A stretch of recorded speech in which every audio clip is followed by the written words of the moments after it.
భారతదేశం ఎదుర్కొంటున్న తీవ్రవాదానికి బలైన ఒక గొప్ప నాయకుడు, భారతరత్న,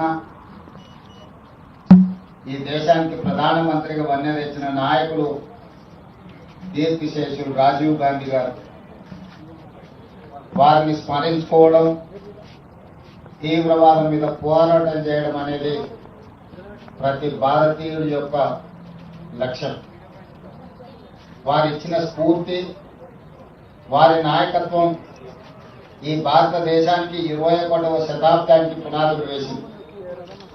సాంకేతిక నైపుణ్యంతో పాటు ఆర్థిక సరళీకృత విధానాలకు ఆద్యం పోసి ఆర్థిక సరళీకృత విధానాలతో దేశాన్ని బలమైన ఆర్థిక దేశంగా నిలబెట్టడమే కాకుండా యువతకు 21 సంవత్సరాల ఓటు హక్కు ఉంటే వయస్సు తగ్గించి 18 సంవత్సరాలకి ఓటు హక్కు ఇచ్చి ఈ దేశంలో రాష్ట్ర ప్రభుత్వాలను, కేంద్ర ప్రభుత్వాలను ఏర్పాటు చేయడంలో యువతకు కీలకమైన బాధ్యతను అప్పచెప్పిన ఒక గొప్ప నాయకుడు రాజీవ్ గాంధీ గారు.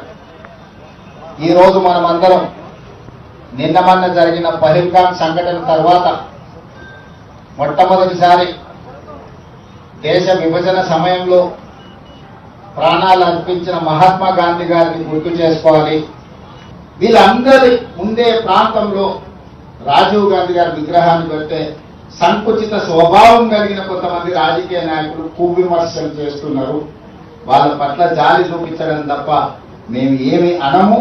వాళ్ళు కూడా వచ్చి భారతరత్న ప్రధానమంత్రిగా పనిచేసి దేశానికి వన్నె తెచ్చిన రాజీవ్ గాంధీ గారికి నివాళులు అర్పించాలి.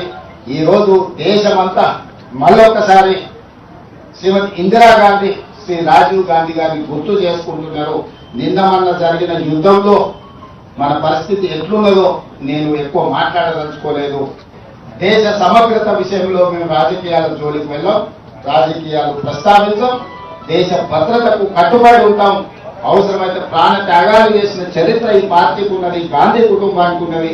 వారి స్ఫూర్తితోనే తెలంగాణ రాష్ట్ర ప్రభుత్వాన్ని ముందుకు నడిపిస్తామని తెలియజేస్తూ మరొకసారి రాజీవ్ గాంధీ గారికి ఘనమైన నివాళులు అర్పించడానికి అందరూ ముందుకు రావాల్సిందిగా తెలియజేస్తూ మీ అందరి దగ్గర సెలవు తీసుకుంటున్న మిత్రులారా.